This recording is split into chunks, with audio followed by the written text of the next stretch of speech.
दोस्तों वापस एक बार you are watching meet your fund manager और आज हमारे साथ है सीआईओ और head of equity mister Shridatta Bhandwal sir. Sir welcome to the show. Thank you thank you. Sir just brief about Shri Dutta sir. Shri Dutta sir को ऑलमोस्ट पिछले 16 साल का एक्सपीरियंस है इंडस्ट्री में और सर कैनरा को हेड करते हैं।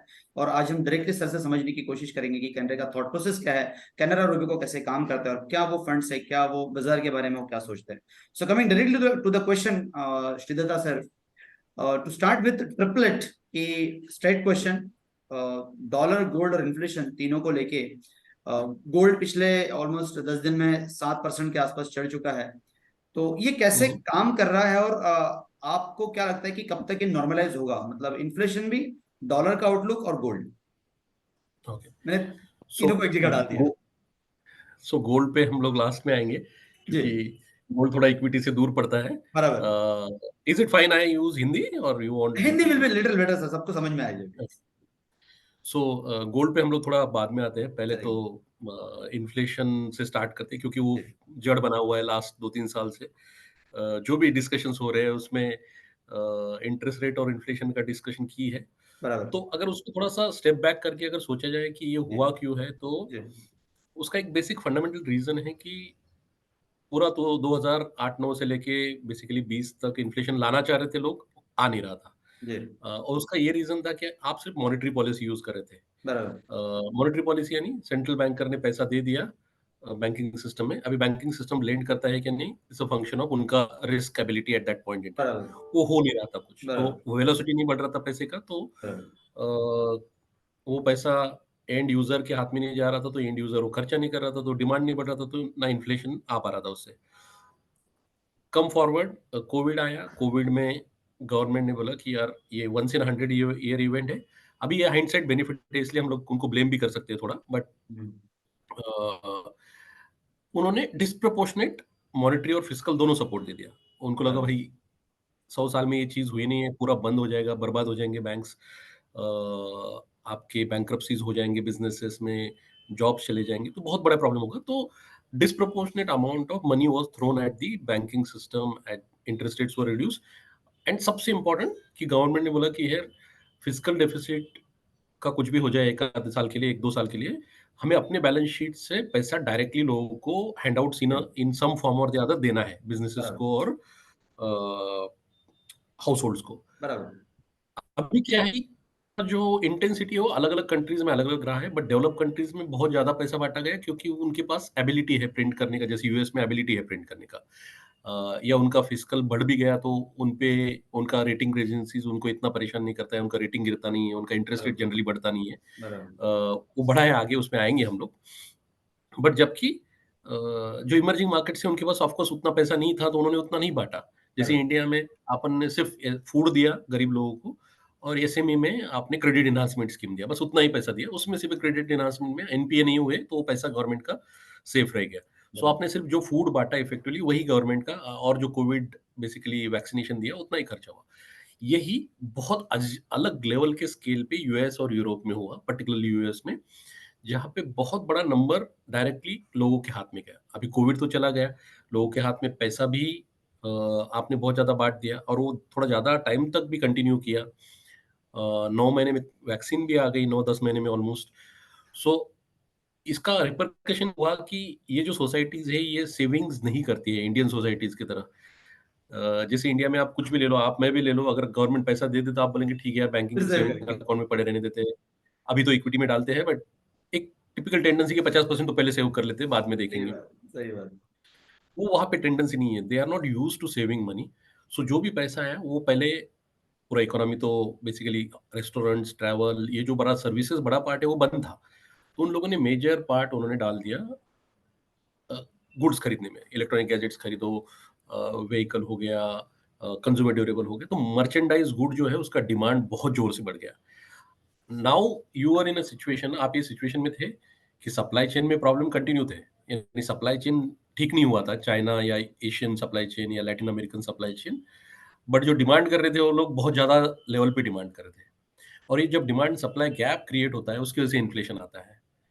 तो मॉनेटरी पॉलिसी की वजह से उतना इन्फ्लेशन नहीं आया है, बट ये जो फिजिकल पॉलिसी है जिसमें गवर्नमेंट हैंडआउट्स दिए गए हैं, उसकी वजह से जोर से डिमांड बढ़ गया है, और ये डिमांड सप्लाई गैप जो आपको 1.5 साल हुआ, उसकी वजह से इन्फ्लेशन आ गया। अभी जब टिपिकली इन्फ्लेशन आता है तो क्या होता है? इन्फ्लेशन का कंज्यूमर को हिट आता है, बट बराबर। कॉर्पोरेट्स को फायदा होता है, ज़्यादातर कॉर्पोरेट्स को, हम्म, क्योंकि डिमांड भी बढ़ गया और आपका प्राइसिंग पावर भी था। बराबर। तो ऑफ कोर्स उसका ट्रांसलेशन हुआ कि वेज इन्फ्लेशन बढ़ना शुरू हो गया, हाउसिंग इन्फ्लेशन, सो हर फॉर्म में आपका इन्फ्लेशन बढ़ा, करेक्ट? हम्म, सो वो इन्फ्लेशन नाउ हम लोग कर्टेल करने का ट्राई करें। अभी इशू ये है कि वो इन्फ्लेशन इसलिए कंट्रोल में नहीं आ रहा है, जबकि आ रहा है वो। Actually last year same time पे यूएस में 8% इन्फ्लेशन था, आज वो 3.5-4% पे आ गया है, हम्म, बट वो 2% पे नहीं आया जो उनका एक्सपेक्टेशन है। और राइट। उसका रीजन यही है कि अभी भी सेविंग्स जो है वो फार हायर है देन द एवरेजेस, यानी अभी भी एक्स्ट्रा सेविंग पड़े हुए हैं कंज्यूमर के पास। और दूसरा, आपके पास बेसिकली कोई भी इकोनॉमिक डिस्ट्रेस अभी भी क्रिएट नहीं हुआ है, या कैश फ्लो पे रिस्क क्रिएट नहीं हुआ है। जैसे हाउस होल्ड, आप अगर इन्फ्लेशन को बहुत सिंपल तरीके से सोचो, तो इन्फ्लेशन कब गिरता है? अगर पूरा इकोनॉमी में एक ही हाउस होल्ड है, उसको जब लगेगा कि भाई मेरा सेविंग्स भी नहीं है और मेरा कैश फ्लो भी आगे जाके इम्पैक्ट हो सकता है, यानी मेरा जॉब जा सकता है, या मेरा सैलरी कम हो सकता है, या मेरा सैलरी 2 साल नहीं बढ़ेगा, ऐसा जब उसको लगेगा, तभी तो वो कंज्यूम करना कम करेगा।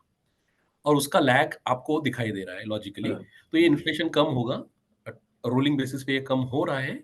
मुझे लगता है कि ये और भी कम होगा।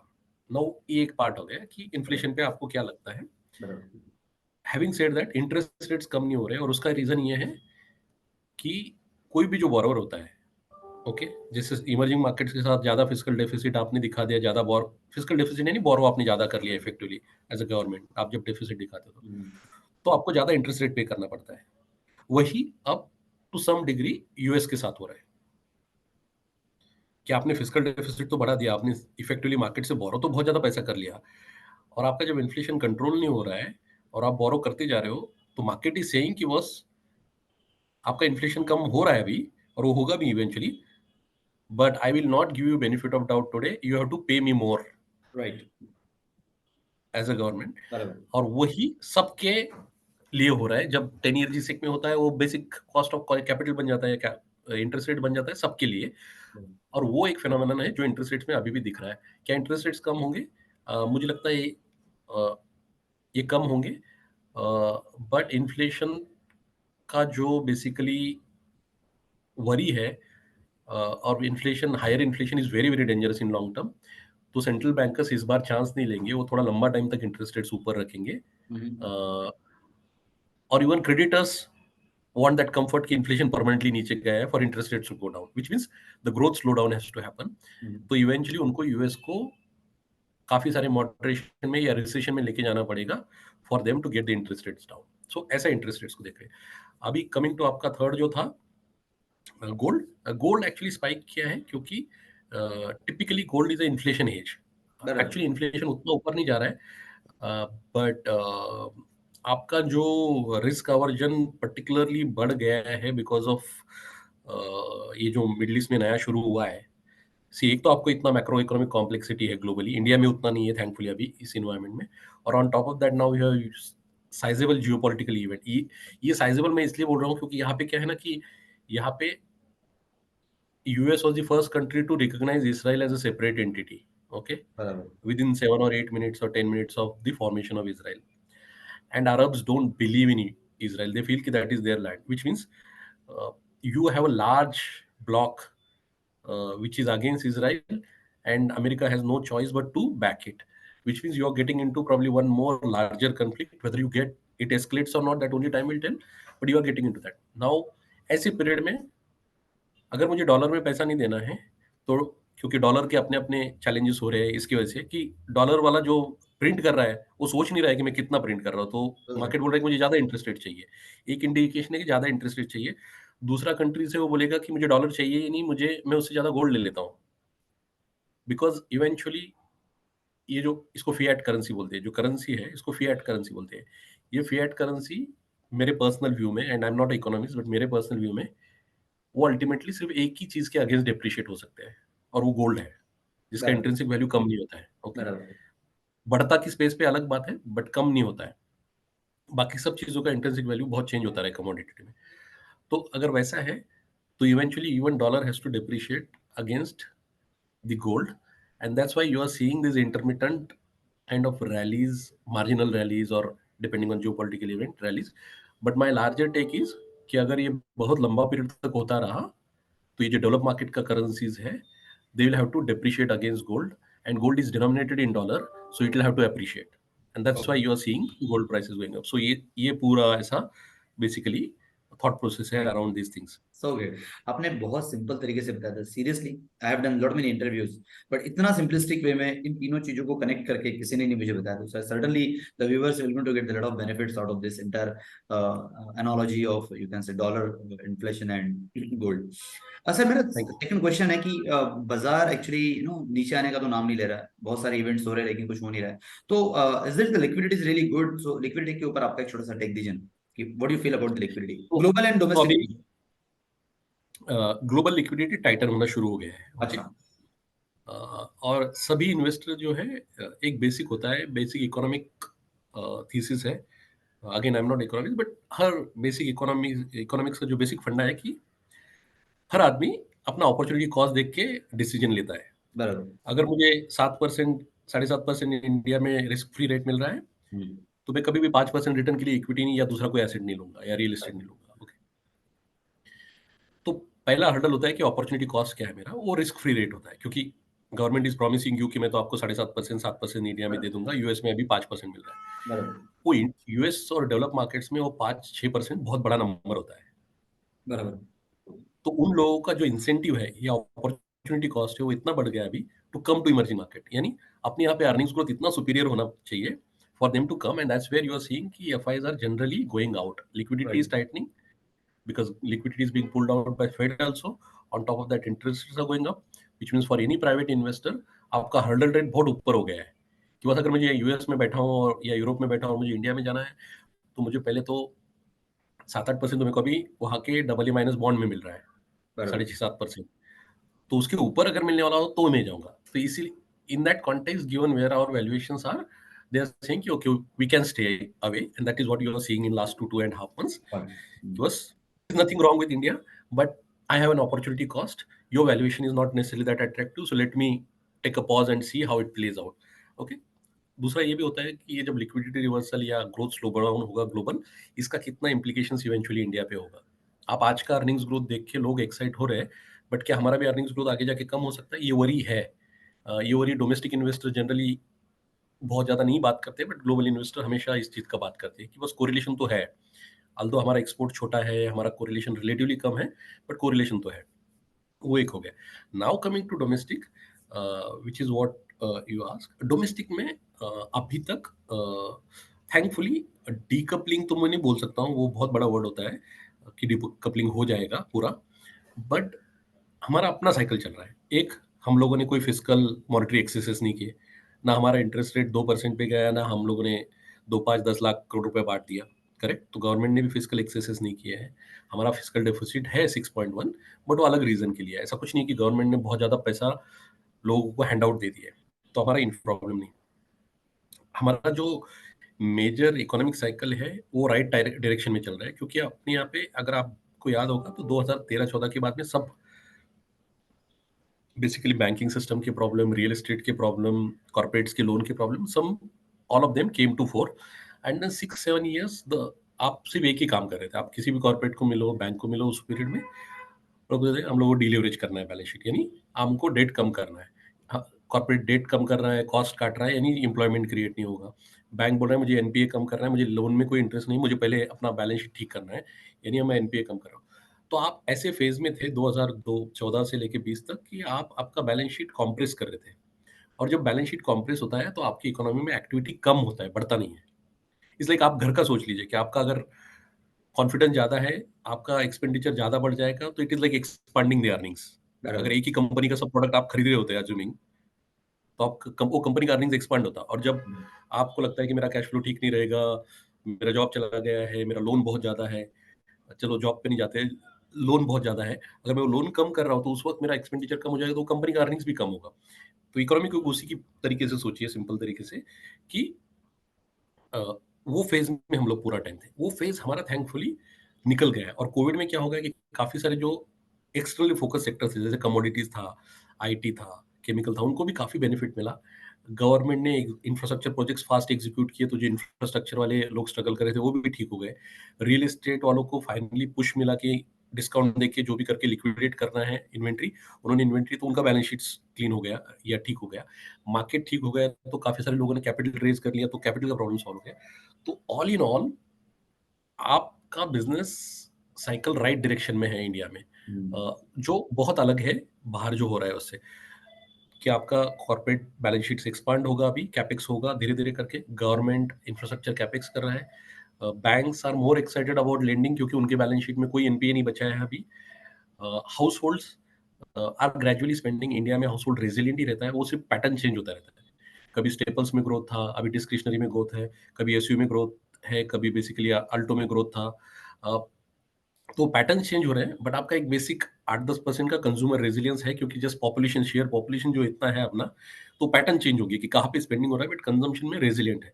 कंजम्पशन रेजिलियंट है, बैंकिंग सेक्टर एक्सट्रीमली रेजिलियंट है, is willing to do credit, corporates are willing to expand the balance sheet, which means capex होगा, या तो इवेंचुअली आपको जॉब्स क्रिएशन होगा, अर्निंग्स होगा।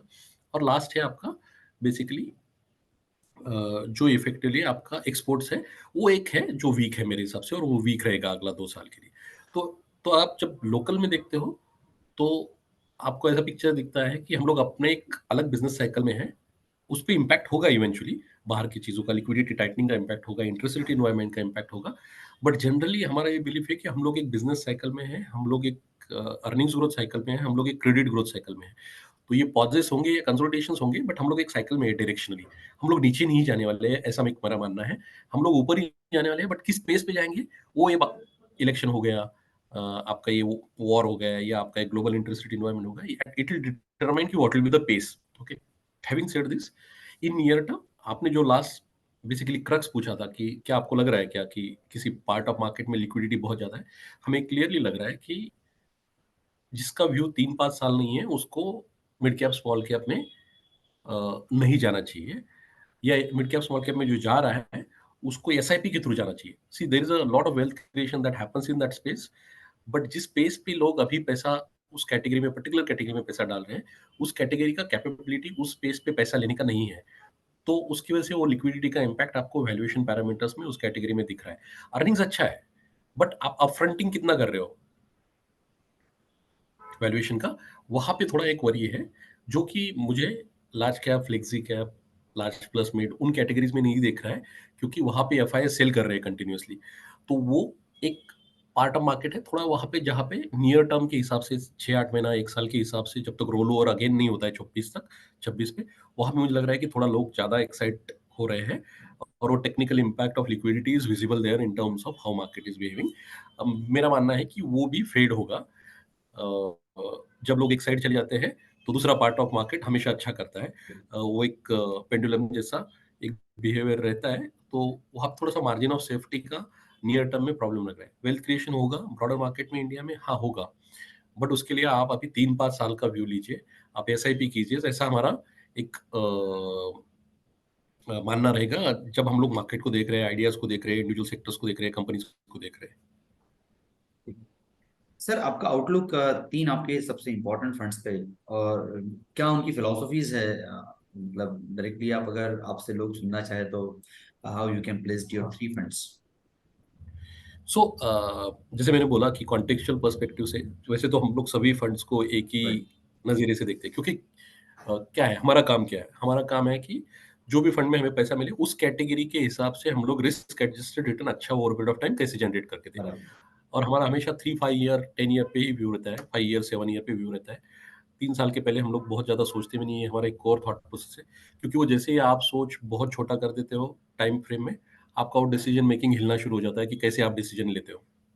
सही बात। जनरली अक्रॉस द फंड्स हमारा थॉट प्रोसेस ऐसा है कि भाई पैसा जो बनता है बेसिकली, वो पैसा बनता कैसे है, स्टॉक में क्यों पैसा बनता है, स्टॉक में, स्टॉक तो टिकर है एक, करेक्ट, उसके पीछे एक बिजनेस है, और बिजनेस कैश जनरेट करता है कि नहीं, उसमें ग्रोथ है कि नहीं, उसमें ग्रोथ स्केलेबिलिटी है कि नहीं, और वो बिजनेस जब कैश बनाता है वो कैश वापस से जब डिप्लॉय करेगा तो डिप्लॉयमेंट कैपिटल इफिशिएंट तरीके से होगा कि नहीं, यानी एक भाई 15% तो आरओसी आरओई बनेगा कि नहीं, नहीं नहीं। तो पैसा तो बनाया आपने, वापस बिजनेस में इन्वेस्ट किया और 10% आरओई बनाया, तो उसका कोई मतलब नहीं, क्योंकि यू आर डिस्ट्रॉइंग वैल्यू। तो वो एक बेसिक कोर थॉट प्रोसेस है कि भाई every behind every stock there is a business, so you focus on business, and if the business has cash generating ability and ability to reinvest that cash in a prudent manner, for at a higher ROE ROCs, you make tremendous amount of money over a period of time. और इस thought process को हम लोगों ने एक investment process में convert किया है। Generally at Canara Robeco we stand for investing in businesses which are growth oriented, क्योंकि इंडिया ग्रोथ मार्केट है। इंडिया में बहुत सारे ग्रोथ ओरिएंटेड बिजनेस है, small cap, mid cap, large cap, सभी जगह पे आप सेक्टर वाइज देखोगे तो ग्रोथ काफ़ी अबेंडेंटली अवेलेबल है। तो अगर ग्रोथ ओरिएंटेड मार्केट है तो हमने उसके हिसाब से ब्रॉडली फिलोसफी रखा है या ऑब्जेक्टिव रखा है कि we want to invest in growth oriented businesses which are run by competent management at a reasonable valuation. Competent management in India, in my view, is very very critical. India में ज़्यादातर businesses 50, 60, 70% privately owned है। कुछ banking में गिने चुने नाम, L&T, disclaimer not a recommendation to buy और sell, but ऐसे कुछ 15-20 नाम होंगे जो प्रोफेशनली ओन्ड है, बाकी ज़्यादातर बिजनेसेस आर प्रमोटर ओन्ड। तो वो प्रमोटर का क्या थॉट प्रोसेस है वो बहुत इंपॉर्टेंट है, क्योंकि गाड़ी तो वो चला रहा है, आप तो सिर्फ पीछे बैठे हो, करेक्ट। तो कब एक्सीलेरेट करने का, कब ब्रेक मारने का, कब गाड़ी रोक देने का, कब बहुत फास्ट चलाने का, वो सब अगर उसका अंडरस्टैंडिंग अच्छा नहीं है तो आपके साथ भी एक्सीडेंट हो जाएगा। तो वो कॉम्पिटेंट मैनेजमेंट होना बहुत जरूरी है दोनों तरफ से। एक होता है कि एबिलिटी, की कैपेबिलिटी क्या है आदमी का, आदमी तो बहुत कैपेबल है, बट उसके बाद में अगर चोर है तो प्रॉब्लम है। तो सीरियसली। कैपेबिलिटी और इंटेंट दोनों भी चाहिए। इनफैक्ट ये तो बहुत बड़ा प्रॉब्लम है कि अगर कैपेबल है और फिर इंटेंट यानी इंटीग्रिटी में प्रॉब्लम है, तो फिर सबसे बड़ा प्रॉब्लम है, क्योंकि वो इतना कैपेबल है कि आपको बेसिकली वो he can make you I mean believe also in what he is doing and still is fooling you. So competent management with a good intent is very very critical thing. तो ये एक broader philosophy है, उसके साथ हम लोग fund चलाते हैं। उसके बाद में ऑफकोर्स सभी फंड्स का अपना अपना स्ट्रेटेजी है, डिपेंडिंग ऑन कि क्या कैटेगरी में रिप्रेजेंट करते हैं। बट ब्रॉडली अगर इसके बाद में अगर मैं बोलूँ तो तीन चीज़ों पे, जैसे मैंने बोला कि क्या टाइप का बिजनेस पे आप डील कर रहे हो, क्या टाइप के मैनेजमेंट के साथ आप डील कर रहे हो, और उसको लॉन्ग टर्म में कितना वैल्यूएशन देना चाहिए। सी नियर टर्म में वो पी जब लोग देखते हैं या यूबीआई बेटा देखते हैं, तो वो तो आपको सिर्फ एक स्टैटिस्टिकल पैरामीटर मिल रहा है, बट वो पैरामीटर डिफाइन कैसा होता है, वो अगर किसी भी बिजनेस को आपको वैल्यू करना है तो वैल्यू आइडियली मेरे हिसाब से इस तरीके से होता है कि उस बिजनेस का एबिलिटी कैश जनरेट करने का कितना है, वो रीडिप्लॉय करने का कितना है, और वो रीडिप्लॉय करके कितना पीरियड तक ग्रोथ आ सकता है, स्केलेबिलिटी कितना है, यानी कितना लॉन्जिट्यूडी है वो कैश फ्लो जनरेट करने का।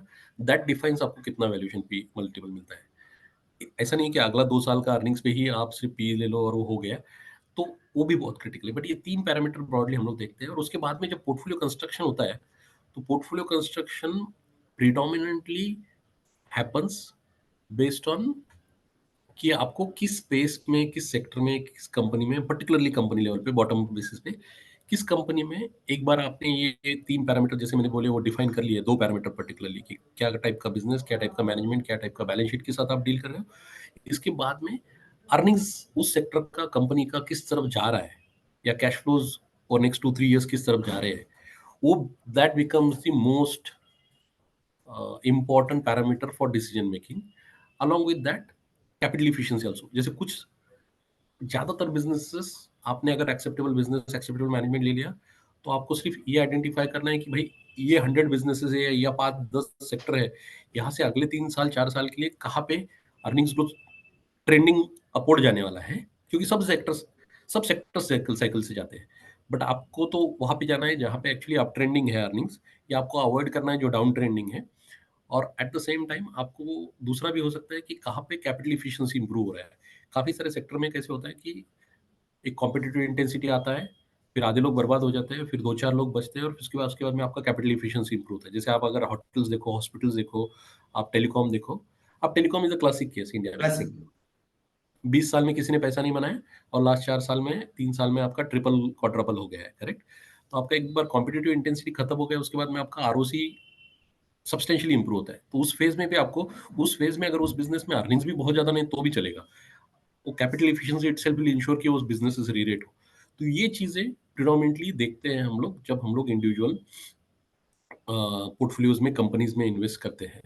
हमारे जो पोर्टफोलियोज है वो अक्रॉस द बोर्ड है, 12 स्ट्रेटेजीज है, और सभी स्ट्रेटेजीज में ओवर पीरियड ऑफ टाइम हमारा फोकस यही रहा है कि भाई रिस्क एडजस्टेड बेसिस पे रिटर्न कैसे अच्छा दिया जाए। Highest return is never our objective, अगर आ गया तो अच्छी बात है, बट ऑब्जेक्टिव इज ऑलवेज कि क्या रिस्क ले रहे हो आप। Okay, investor should never say to the fund manager like us, that's our core philosophy, कि बस ये स्टॉक आपने क्यों ले लिया है, So right.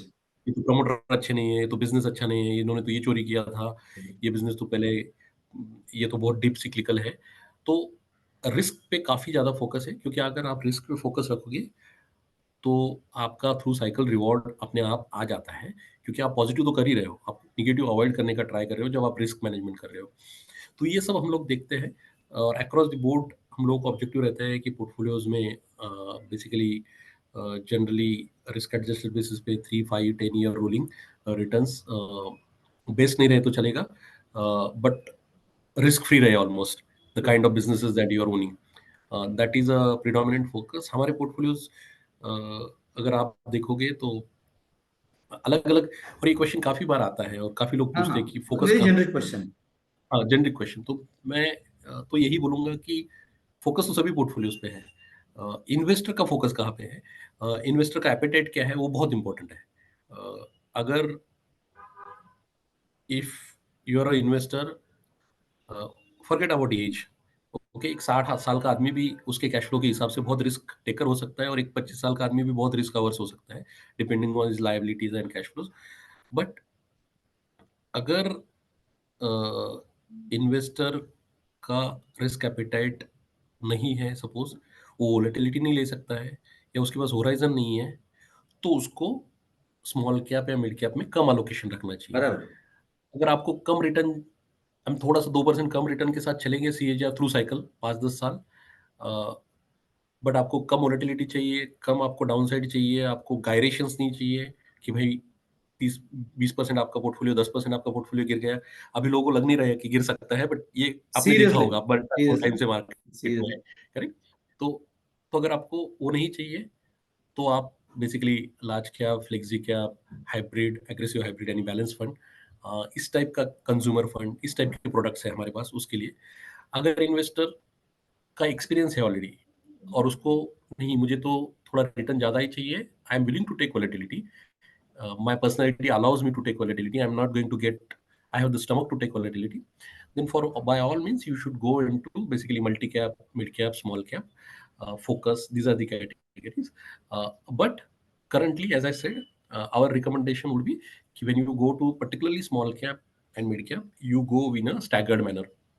अगर आप लार्ज कैप में, फ्लेक्सी में, या लार्ज प्लस मिड, या वैल्यू, या फिर कंज्यूमर में डालना चाहते हो, या एग्रेसिव हाइब्रिड में, तो आप लमसम एग्रेसिव भी डाल सकते हो।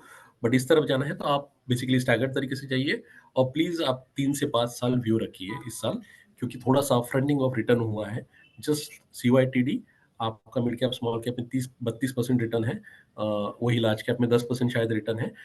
तो वो पेंडुलम चेंज होते रहते हैं। अगर आप लॉन्ग टर्म रिटर्न 10 साल का, 12 साल का, 15 साल का रिटर्न देखोगे, तो रिटर्न डिफरेंशियल रहेगा, आप you get rewarded for owning smaller businesses, but वो 2-2.5% सीएजीआर से ज़्यादा, 2% सीएजीआर से ज़्यादा नहीं रहता है ओवर पीरियड ऑफ टाइम। तो वो एक्चुअली एक बैक ऑफ द माइंड लोगों को रखना चाहिए, ऐसा हमको लगता है। ये थोड़ा थॉट प्रोसेस है इस पे। ग्रेट। चलिए सर, एक ही मिनट, इसको मैं वापस से रिस्टार्ट कर रहा हूँ बिकॉज मेरा अपडेटेड वर्जन समाव ना करेंसी की वजह से हो नहीं रहा है। जस्ट मैं अगेन वापस से आपको लॉग इन करना है, बस वो एंड करना ओके। है। जस्ट सर, एक बहुत इंपॉर्टेंट अहम सवाल, आपको ऑलरेडी यू नो कि बाजार में दो बड़ी दिग्गज आए हुए हैं, जियो और बजाज। सो ये दोनों ही मतलब बजाज के बारे में तो खैर मैं नहीं बोल सकता कि डिस्ट्रप्शन करेंगे नहीं करेंगे, I don't know, but Jio is well known for the disruption of the market. So how the Canara funds और हाउ द इंटर इंडस्ट्री, क्या लगता है आपको कैसे रेडी होगी इसके लिए? I don't know whether this question really directly related with the consumer और द इन्वेस्टर्स, बट जस्ट आपका व्यू चाहता हूं कि मैं क्या सोचते हैं आप। नहीं, आई थिंक जनरली आप अगर कोई भी इंडस्ट्री देखो, जी तो हम लोग तो अभी भी रिलेटिवली मिड साइज प्लेयर ही है, हमारा 3-4% मार्केट शेयर ही है इक्विटी साइड में। जी। बट कोई भी इंडस्ट्री में जब कोई बड़े प्लेयर आते हैं और इन्वेस्ट करते हैं, तो I think over a period of time तो वो इंडस्ट्री के लिए अच्छा ही होता है मेरे हिसाब से। क्योंकि मुझे नहीं लगता है कि, आई मीन ये मेरा पर्सनल ओपिनियन है कि एक्टिव साइड में आप कुछ बड़ा डिसरप्शन कर सकते हो, क्योंकि बराबर। टैलेंट पूल सेम ही है, प्रोसेसेस लार्जली बेसिकली, सो आपको वही ड्रिल से जाना पड़ेगा। आप जियो भी रहोगे या आप कोई भी रहोगे, तो ये बिजनेस में मैंने देखा है कि जनरली आपको 2-4 साल निकालने पड़ते हैं, ट्रैक रिकॉर्ड क्रिएट करने पड़ते हैं for investor to get comfortable. Of course आपके पास मसल है, आपके पास डिस्ट्रीब्यूशन है, तो आप थोड़ा जल्दी स्केल अप कर सकते हो, ब्रांड अच्छा है तो वो होगा। बट मुझे लगता है कि टेक्नोलॉजी साइड में जो उनका पार्टनर है, जो पैसिव इंडेक्स फंड साइड में, पैसिव साइड में ज़्यादा साइजेबल है ग्लोबली, आई थिंक उस साइड में वो काफ़ी सारे प्रोडक्ट शायद लॉन्च करेंगे, ऐसा एक मेरा इनिशियल टेक है। वो एक है। दूसरा है कि मैंने इसलिए बोला क्योंकि ये फ़ायदा ही होगा, क्योंकि आज भी म्यूचुअल फंड साइज का इंडस्ट्री का साइज ही, अगर आप जीडीपी के हिसाब से देखो, तो इवन इमर्जिंग मार्केट्स जो relatively better of emerging markets है, चाइना एंड अदर्स, उनके हिसाब से हम लोग अभी भी काफ़ी नीचे हैं इन टर्म्स ऑफ सेविंग्स। 4-5% शायद अलोकेशन होगा इक्विटी में लोगों का सब। तो अलोकेशन का रनवे बहुत अच्छा है, तो जितने प्लेयर आए उतना एक्चुअली मुझे लगता है कि अच्छा ही है। और हमेशा जितना कंपटीशन आता है, और हम लोग तो, हमें तो लगता भी नहीं कि हमारे साथ कोई कंपटीशन है उनका, बट तो बहुत बड़े प्लेयर है, बट जितना ही ज़्यादा प्लेयर्स आते हैं, नई नई चीज़ें एक्चुअली आपको सीखनी ही मिलती है, कि क्योंकि वो अपना एक्सपर्टाइज लाएंगे, शायद पैसिव में लाएंगे, शायद एक्टिव में भी कुछ लेके आएंगे चीज़ें, जो हमेशा इंडस्ट्री अडॉप्ट तो करता ही है। सो आई थिंक मुझे लगता है कि अच्छा ही है कि जितने ज़्यादा प्लेयर्स आए, क्योंकि बट मेरा ये भी मानना है कि कोई भी प्लेयर आए इस इंडस्ट्री में, एटलीस्ट जो मेरा ऑब्जर्वेशन है, एक्सेप्ट बैंक का, जिनके पास बैंक का खुद का बड़ा डिस्ट्रीब्यूशन है, बाकी सभी लोगों को अपना एक ट्रैक रिकॉर्ड एस्टेब्लिश करने तक बहुत ज़्यादा मार्केट शेयर मिलना थोड़ा टफ है इस टफ। इंडस्ट्री में।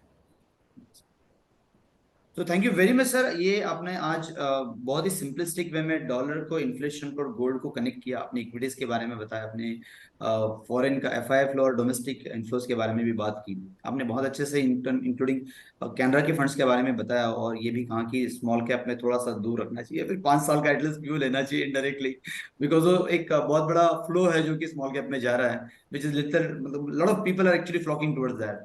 So it was really great interaction, and I'm sure that a lot of viewers and the investors certainly will going to get the benefit out of it. जाते जाते आप आखिरी के आपके words of wisdom सुनना चाहूंगा मैं। ये वर्ड्स ऑफ विजडम तो कुछ नहीं है, बट जो चीज़ मुझे over a period of time काफ़ी सारे इन्वेस्टर्स के साथ बात करके एक लगा है कि काफ़ी सारा फोकस लोगों का जो होता है मैक्रो पे होता है, या कि भाई उसका 13% रिटर्न सीएजीआर बना है, मेरा 11 ही क्यों बना है, आपका फंड अभी अंडर परफॉर्म कर रहा है, अभी आउट परफॉर्म कर रहा है, तो आप स्मार्ट है Correct. या आप डम हो। हम्म। वो सब चीज़ों से ज़्यादा सबसे पहला फोकस मुझे लगता है कि इन्वेस्टर को, जिसको सीरियसली इक्विटी इन्वेस्टमेंट करना है, उसको पहला फोकस ये रखना चाहिए कि मेरा अलोकेशन कितना जा रहा है। Correct. क्योंकि आप अगर 2% अलोकेशन कर रहे हो और कितना भी नॉइज कर लो, कितना भी नॉइज सुन लो, तो उससे क्या फर्क पड़ने वाला है आपकी लाइफ में? सही बात। बहुत कुछ मैक्रो बुरा हो जाएगा तो आपका 2 रुपए का 1 रुपए हो जाएगा। करेक्ट। सही बात। और जो वेल्थ क्रिएट होता है, it has to be meaningful allocation in your portfolio to create that effect. Correct. अगर आप 2 ही रुपए लगोगे तो वैसा ही इफेक्ट आएगा, आप 20 रुपए लगाओगे 100 रुपए में से तो वैसा इफेक्ट आएगा। तो मुझे लगता है Correct. कि ज्यादातर इन्वेस्टर्स को बाकी सब चीजें भूल जानी चाहिए, ये सोचना चाहिए सिर्फ कि भाई इंडिया में with God's grace we are in right country. आपका 10-1% नॉमिनल जीडीपी ग्रोथ रेट आता है, 12-13-14% सीएजीआर अर्निंग्स ग्रोथ आता है।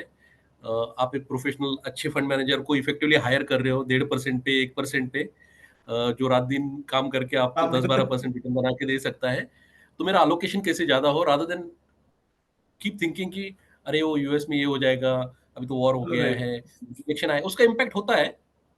तो जब इम्पैक्ट होगा तो आप डबल डाउन कर दीजिए Correct. आपका एलोकेशन, ताकि आपका थ्रू साइकिल पास, ऐसा नहीं है इवेंट पहले नहीं हुए हैं, लास्ट 25 साल में सभी इवेंट होके गए हैं।